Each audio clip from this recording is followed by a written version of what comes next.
ये हुनर दे रखा है कि मैं आप सबसे मोहब्बतें भी वसूल लूं, दुआएं भी वसूल लूं। अल्लाह ने आज तो यहाँ पे शायर बना के खड़ा किया। पिछले दिनों एक मुर्गी पालन केंद्र का अधिकारी बना दिया गया मुझे। जिस दिन से अधिकारी बनाया गया सारी मुर्गियों ने अंडा देना बंद कर दिया। ठकार के मैनेजर ने मुझे बुला के कहा, इमरान साहब यही हाल रहा तो नौकरी चली जाएगी। मुझे गुस्सा आया, मैं शाम को दड़बे में पहुंचा। मैंने कहा, सुनो मैडमो, तुम्हारी वजह से मेरी नौकरी खतरे में है। अगर कल सारी मुर्गियों ने 2-2 अंडे नहीं दिए तो मैं सबका राम नाम सत्य करवा दूंगा। धमकी दे के लौट आया। सुबह जाके देखा सारे दड़बे में 2-2 अंडे, एक दड़बे में खाली एक अंडा। मुझे गुस्सा आया, मैंने उसकी मुंडी पकड़ के उठाई। मैंने कहा, क्यों रे तेरी ये हिम्मत, तूने मेरा हुक्म नहीं माना। उसने कहा, इमरान साहब ये तो आपका डर था जो मैंने एक अंडा दे दिया, वरना मैं तो मुर्गा हूं। तो हम तो इस तरह की भी कोशिशें कर लेते हैं। बस थोड़ा सा आप जुड़े रहेंगे तो इंशाल्लाह वो सब सुनाऊंगा जो आप सुनना चाहते हैं या फिर जिसके लिए आप मुझे जानते हैं, पहचानते हैं। इंशाल्लाह मैं वो सब सुनाऊंगा। बहुत मोहब्बत है। आइए 4 मिसरे और पढ़ता हूं साहब।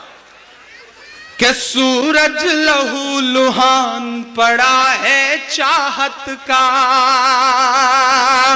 सूरज लहू लुहान पड़ा है चाहत का, साहिब रोशनदान की बातें करते हैं, साहिब रोशनदान की बातें करते हैं। एक कश्मीर संभाले नहीं संभलता है। अब दुआएं दीजिएगा मुझे।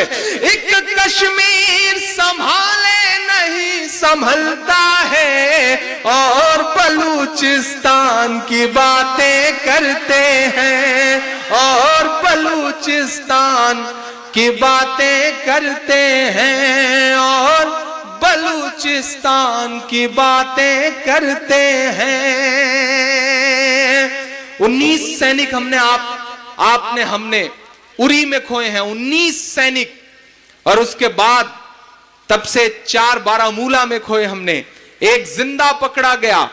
और आपकी जानकारी के लिए बताऊं कि 29 सैनिकों को लेकर के एक विमान पिछले तकरीबन 3 महीने से लापता है। 29 सैनिकों को लेकर के वायुसेना का विमान लापता है, लेकिन किसी को सुध लेने तक की खबर नहीं है साहब। कोई उस पर चर्चा भी नहीं करना चाह रहा है।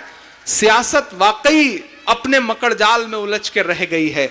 हम इन तमाम शहीदों को श्रद्धांजलि देते हुए, उनकी शहादत को सलाम करते हुए 4 मिसरे और पढ़ते हैं साहब, और आपसे दुआएं मांगते हैं कि नफरत वाले मजदूरों को भेजो ना।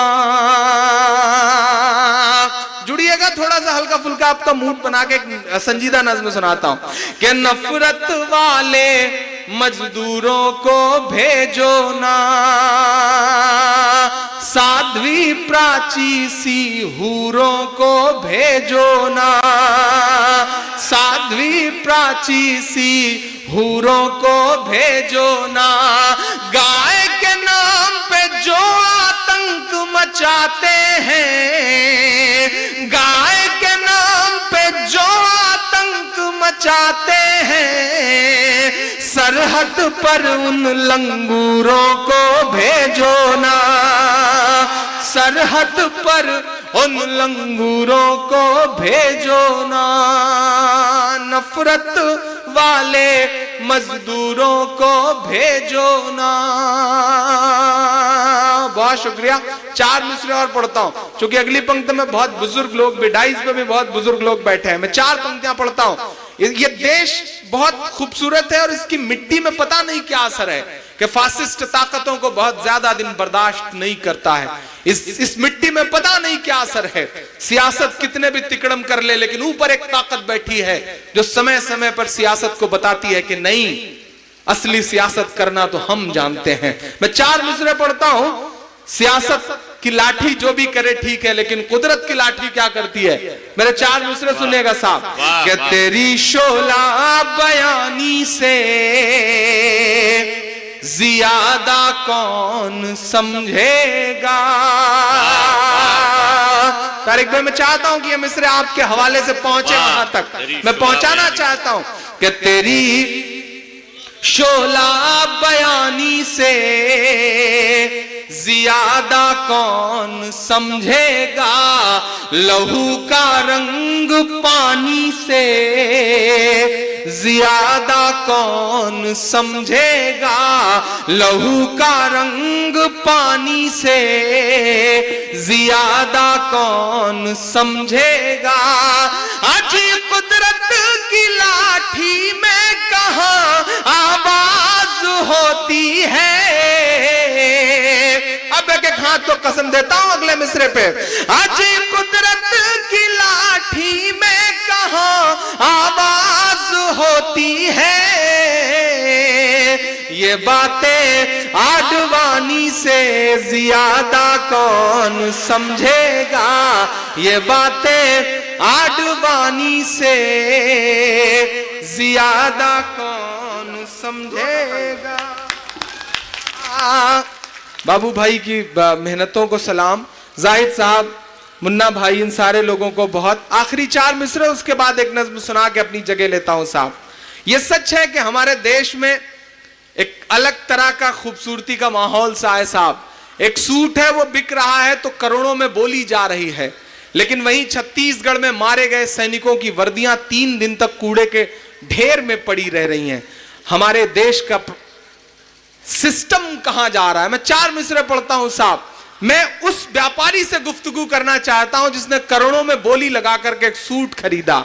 मैं इमरान प्रतापगढ़ी पूरी जिम्मेदारी के साथ शहीदों को सच्ची श्रद्धांजलि के नाम पे ये 4 मिसरे पढ़ता हूं साहब।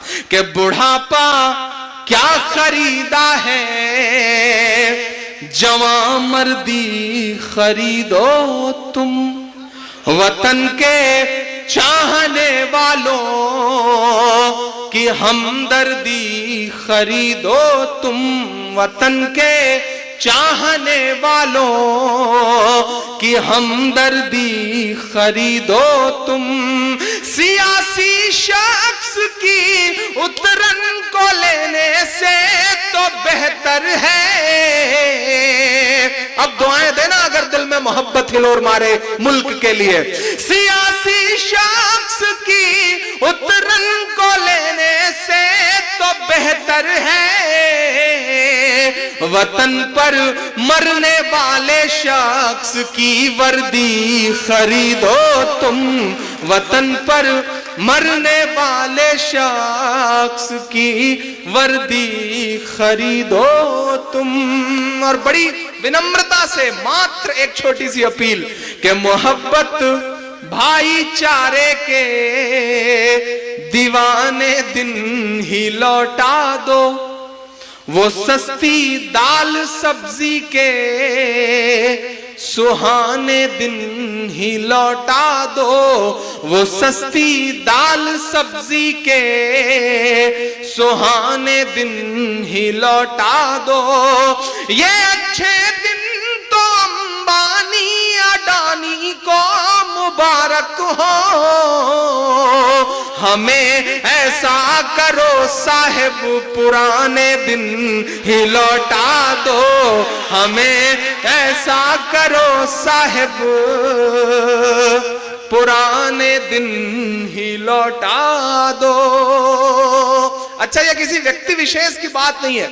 सियासत की जो तासीर है साहब वो होती ऐसी है।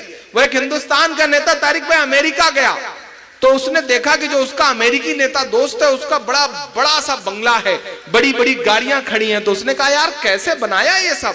उसने कहा आओ समझाता हूं। छत पर ले गया, कहा वो जो सामने नदी बह रही है देख रहे हो। तो हिंदुस्तानी नेता ने कहा हाँ देख रहा हूं। बोला उस पर जो पुल बना है वो देख रहे हो। तो उसने कहा हाँ देख रहा हूं। बोला बस कुछ नहीं, उसी का 30% से बनवाया है। बात हिंदुस्तानी नेता की समझ में आ गई, लौट के वापस आया। 1 साल बाद जब अमेरिकी नेता हिंदुस्तान आया तो देखता क्या है कि उससे भी बड़ा बंगला, उससे भी बड़ी बड़ी गाड़ियां। तो उसने कहा यार 1 ही साल में कायाकल्प कैसे। उसने कहा आओ समझाता हूं। छत पर ले गया, कहा वो जो सामने नदी बह रही है देख रहे हो। तो हिंदुस्तानी नेता, अमेरिकी नेता ने कहा हाँ देख रहा हूं। कहा उस पर जो पुल बना है वो देख रहे हो। तो अमेरिकी नेता ने कहा यार उस पर तो कोई पुल बना ही नहीं। बोला बस उसी के 100% से बनवाया है साहब। ये कॉन्फिडेंस है सियासत का, इसकी तासीर ही कुछ ऐसी है साहब। मैं इस तासीर को सलाम करता हूं और इस देश के तमाम सियासी चेहरों के लिए सलीके से एक नज्म मैं पढ़ना चाह रहा हूं। मेरी ख्वाहिश है ऊपर कुर्सियों पर खड़े होकर के जो कुछ एक दोस्त डांस कर रहे हैं, मैं सोच रहा हूं जब मुशायरा नहीं होता होगा तो बेचारे कहां डांस करते होंगे। मैं इनकी मौजूदगी को भी सलाम करता हूं। अच्छी बात यह है कि आज माएँ बहनें भाभियां सब इस मुशायरे में बैठी हुई हैं, बच्चे भी बैठे हैं, बच्चे बोल रहे हैं। मैं गुजारिश करूंगा कि उन्हें चुप कराया जाए। हालांकि बच्चों को चुप कराना बड़ा मुश्किल काम है, लेकिन आप चुप कराने पे आ जाएं तो बच्चे क्या है, बच्चों के बाप चुप हो जाते हैं, इसमें कौन सा बड़ा मुश्किल काम है। मैं एक नज्म आपकी अदालत में और रखना चाह रहा हूं, सुनाना चाह रहा हूं, लेकिन पहले 4 मिसरे पढ़ता हूं।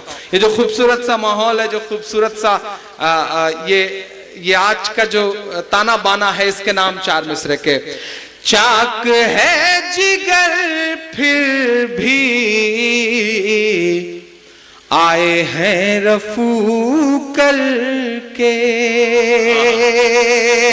चाक है जिगर फिर भी आए, चाक है जिगर फिर भी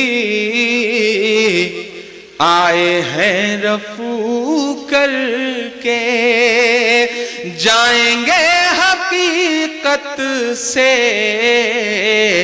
तुमको रूबरू करके, जाएंगे हकीकत से तुमको रूबरू करके। प्यार की बड़ी इससे और मिसाल क्या होगी, हम नमाज पढ़ते हैं गंगा में वजू करके, हम नमाज